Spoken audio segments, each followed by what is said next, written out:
नमस्कार, मैं हूं अर्चित और आप देख रहे हैं हरियाणा वाटिका। तो चलिए रुक करते हैं इस खास खबर की ओर। कांग्रेस सांसद प्रियंका गांधी ने पहलगाम आतंकी हमले को लेकर लोकसभा में केंद्र सरकार पर जमकर निशाना साधा। उन्होंने कहा कि सरकार ने 26 बेकसूरों को भगवान के भरोसे छोड़ दिया था। प्रियंका ने कहा, मैं उन सभी जवानों को नमन करना चाहती हूं जो हमारे देश के रेगिस्तानों में, घने जंगलों में, बर्फीली पहाड़ियों में हमारे देश की रक्षा करते हैं, जो हर पल देश के लिए अपनी जान देने के लिए तैयार रहते हैं। 1948 से लेकर अब तक जब पाकिस्तान की तरफ से कश्मीर पर हमला किया गया, हमारे देश की अखंडता की रक्षा करने में हमारे जवानों का बड़ा योगदान है।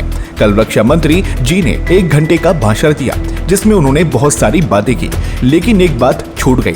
22 अप्रैल 2025 को जब 26 देशवासियों को खुलेआम मारा गया तो ये हमला कैसे और क्यों हुआ, ये प्रियंका गांधी सांसद वायनाड का कहना है। कांग्रेस सांसद ने कहा, मैं पूछना चाहती हूं कि देश के नागरिकों की सुरक्षा की जिम्मेदारी किसकी है? क्या इस देश के प्रधानमंत्री की नहीं है? क्या इस देश के गृह मंत्री की नहीं है? क्या इस देश के रक्षा मंत्री की नहीं है? क्या इस देश के एनएसए की नहीं है?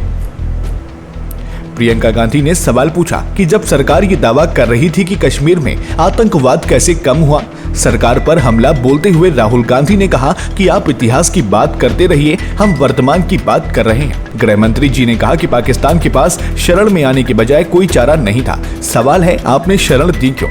आतंकी हमारे देश में आकर लोगों को मार डालते हैं और आप उन्हें शरण दे रहे हैं। आपने इस बात का जवाब अपने एक भी भाषण में क्यों नहीं दिया? जैसे ही शरण की बात उठी, गृह मंत्री इतिहास में चले गए। वे नेहरू जी, इंदिरा जी से लेकर मेरी मां के आंसुओं तक पहुंच गए, लेकिन इस सवाल का जवाब नहीं दिया कि सीज फायर क्यों हुआ, जंग क्यों रुकी।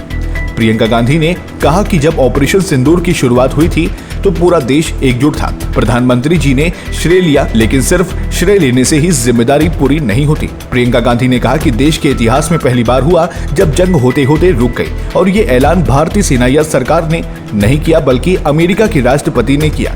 इंदिरा गांधी ने पाकिस्तान का विभाजन करके दिखाया था।